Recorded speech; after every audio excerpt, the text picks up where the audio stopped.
कहा तो राज मोरंगर पता मेरे पिताश्री की नाम मेरे पिताश्री की नाम है राजा महिपाल सिंह जो राज मोरंगर में दो भाई और बहन पैदा हुई जो मुझसे बड़े भाई के नाम है विक्रम कुमार जो मेरी माँ ने जिस दिन सोयरी घर में पैदा लिया राज मोरंगर में मेरी माँ और पिता ने काशी से पंडित मंगाकर 15 अनुसार से मेरी नामचारी तो रखी क्या तो सत्य फूला असुंदर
उसके नाम है सती सोना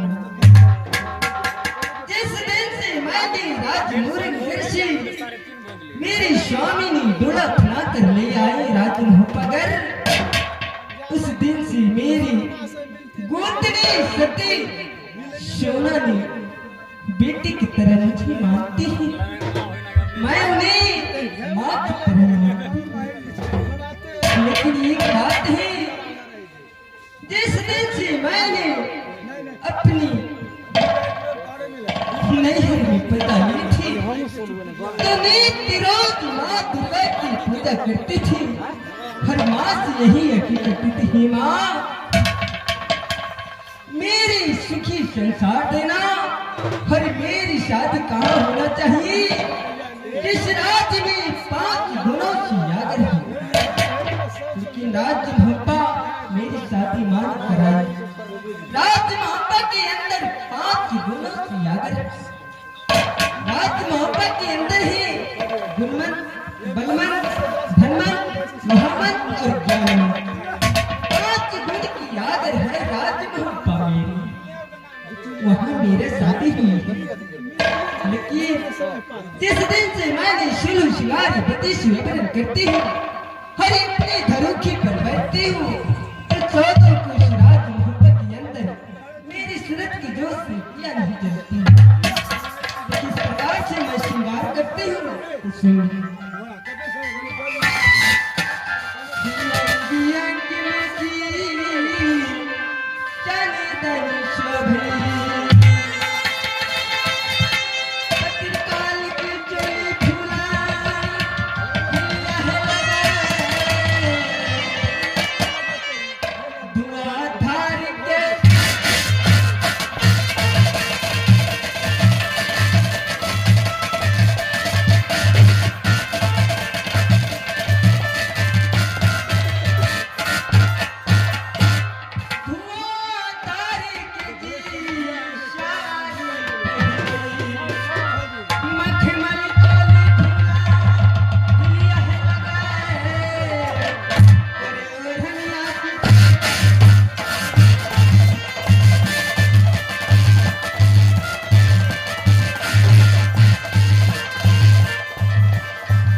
रोज हो चुका है, ना मेरी महल में दीदी आए हैं, न मुझसे मुलाकात की है। चलती हूँ यहाँ से दीदी की महल में, दीदी से कुछ बातें विचार करूंगी और उनसे पूछूंगी दीदी क्यों रूठ गई है, दीदी क्यों नहीं मुझे याद करती है।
दीदी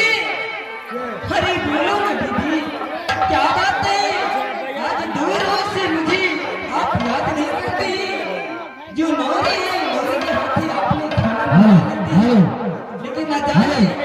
आज क्या कारण है दीदी जी आप बात करते नहीं हो।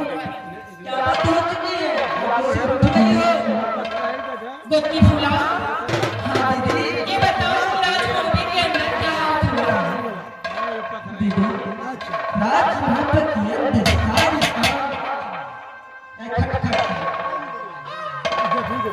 दीदी, राजमहल के अंदर सारे काम काज आवाज मुझे आपने सीख दी, लेकिन मुझे तो काम से कभी फुर्सत ही नहीं मिलती है।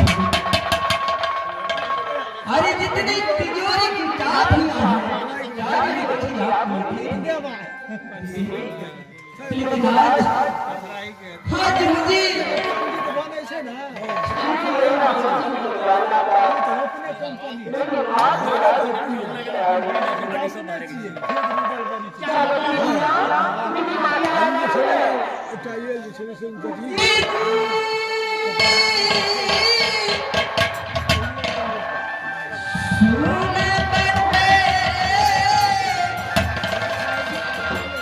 सोने